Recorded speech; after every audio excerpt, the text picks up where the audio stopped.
প্ৰথমে নমস্কাৰ উমেশ ডিয়াৰ টিপছে সকলোকে স্বাগতম জনাইছোঁ। আজিৰ ভিডিঅ'টো মোৰ অমিতা পুলিৰ ওপৰত হ'ব আৰু লগতে মই 8-9 মাহৰ আগত মই বজাৰত ৰেড লেডি বুলি দুজোপা পুলি লৈ আনিছিলোঁ আৰু যিজনে পুলি বিক্ৰী কৰিছিলে মোক কৈছিলে যে ৰেড লেডি 2.5 ফুট 3 ফুটত ফল ধৰিব বুলি কৈছিলে। সেইবাবে মই খোৱাৰ বাবে দুজোপা পুলি মোৰ ঘৰ পিছফালে ৰোপণ কৰা হৈছিলে আৰু ইতিমধ্যে ফল ধৰিছে কিছু। কিন্তু মই আপোনালোকক বিতংকৈ জনাবলৈ বিচাৰিম যিসকলে বজাৰত পুলি নাৰ্চাৰী বিক্ৰী কৰিবলৈ আনে সেইসকলে হয়তো অকণমান ঠকন দিব পাৰে, সেইবাবে আপোনালোকক মই বিতংকৈ জনাবলৈ বিচাৰিছোঁ। আৰু আহক, মই আজি আহি 2022 বৰ্ষটো শেষ হ'বলৈ গৈ আছে, 1-2 দিন বাকী আছে আৰু লগতে নতুন বছৰ পৰিব 2023 চন আৰু মোৰ ফালৰ পৰা সকলোকে বহুত শুভেচ্ছা থাকিল আৰু সকলোৰে সুখ শান্তি সমৃদ্ধি আহক সেই কামনাৰে মই ভিডিঅ'টো আৰম্ভ কৰিছোঁ।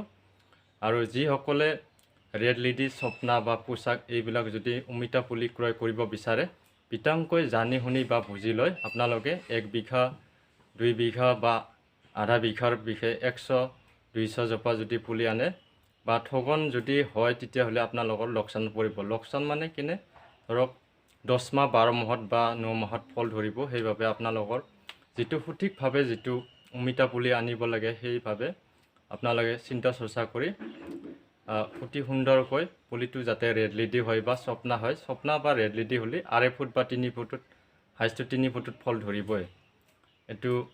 আৰু লগতে যিসকলে ৰেড লেডি স্বপ্না পোচাক এইবিলাক যদি পুলি ক্ৰয় কৰিব বিচাৰে সেইসকলে সাৱধান হ'ব যাতে পুলিটো সঠিকভাৱে হয়, সেইবাবে আপোনালোকক জনোৱা হ'ল। আৰু লগতে প্ৰত্যেকে এনেকুৱা ঠগন নিদিয়ে, সেইবাবে সকলোকে মই কোৱা নাই বা জনোৱা নাই। আপোনালোকে আনিব আৰু মই আপোনালোকক প্ৰেক্টিকেলি দেখাম। মোৰ মানে পিছফালে যিটো ৰেড লেডি বুলি কৈছিলে কিন্তু ৰেড লেডি নহয়, সেইবাবে আপোনালোকক এই ভিডিঅ'ৰ দ্বাৰা বিতংকৈ জনাম। আহক মই আগলৈ আহক। এইবাৰ মই এয়া ৰেড লেডি বুলি দুজোপা কিনি আনিছিলোঁ যে প্ৰেক্টিকেলি দেখুওৱা হ'ল এইজোপা আৰু এইজোপা। এই আমাৰ ঘৰত গমাৰি গছৰ ঠেনা কাটোতে অমিতাৰ গছত লাগি আগটো ভাঙিছে, এতিয়া দুজোপা পোখা ওলাইছে। এয়া আপোনালোকক দেখাইছোঁ অতি সুন্দৰকৈ। এয়া জুখি চোৱাত পাইছোঁ 4-6 ফুটত ফল ধৰিছে সৰুকৈ। এয়া আপোনালোকে দেখিছে, ওচৰৰ পৰা দেখাইছোঁ এয়া। আৰু আপোনালোকক কৈ আছোঁ মোৰ নিজে ঘৰতে অমিতা লোকেল খোৱাৰ অমিতা কেনেবাকৈ ইয়াত বীজটো পৰিছিলে চাগে গুটিবৰ, সেইবাবে অমিতা লোকেলটো নিজেই গজিছিলে। এয়া অতি সুন্দৰকৈ ফল ধৰিছে আৰু ইয়াত লোকেল অমিতা যিডাল অমিতা জোপা আছিলে সেই জুখি চোৱাত পাইছোঁ মই 9 ফুটত অমিতা ফল ধৰিছে। ওচৰৰ পৰা দেখাইছোঁ অকণমান এয়া। আৰু অমিতাবোৰ এনে উৎপাদনটো ভালে দিছে। এই অমিতাটো আধা কেজিৰ পৰা 3 পোৱা অমিতা হ'ব। বহুত ঔষধ ফল ধৰে লোকেলবিলাক। আৰু ইফালে আৰু এই ৰেড লেডি যিজনে কৈছিলে ৰেড লেডি বুলি কওঁতে 2.5 ফুট 3 ফুটত ফল ধৰিব বুলি কৈছিলে, সেইবাবে মই আনি ইয়াত ঘৰৰ পিছফালে ৰোপণ কৰিছিলোঁ।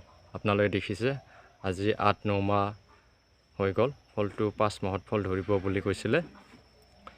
আৰু মই জনাত এই অমিতা পুলি দুজোপাটো চক্ৰ জাতৰ হয়, যিটো দুধসাগৰ বুলি কয়। এই চক্ৰ জাতৰ অমিতাটো 4-6 ফুটত ফল ধৰে যদিও ইমান বেয়া নহয়, মোৰ হিচাপত ভালে অমিতা দুজোপাটো।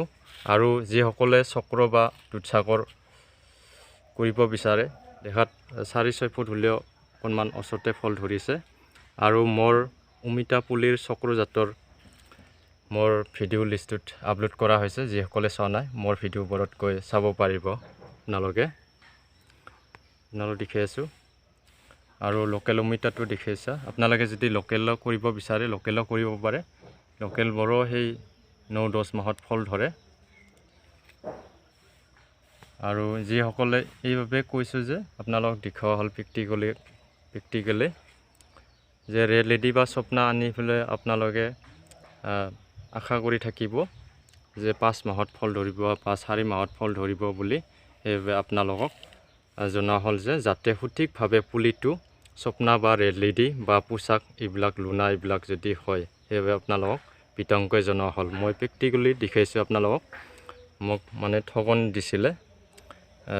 বাৰু যা নহওক, মোৰ খেতি কৰাৰ বাবে অনা নাছিলোঁ, সেইবাবে মই ঘৰৰ পিছফালে লোকেলে হওক বা যিয়ে নহওক মই আনি ইয়াত ৰোপণ কৰি থৈছোঁ। সেইবাবে আপোনালোকক তথাপিতো জনোৱাটো ভাল।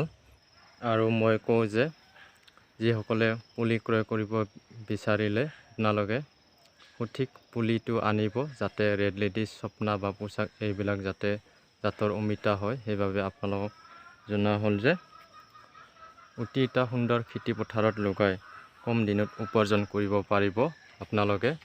আৰু লগতে যাতে ঠগন নিদিয়ে সেইবাবে আপোনালোকক জনোৱা হ'ল। আৰু লগতে প্ৰত্যেকে তেনেকুৱা নকৰে। আৰু আজিৰ ভিডিঅ'টো ইমানতে সমাপ্ত কৰিবলৈ বিচাৰিছোঁ।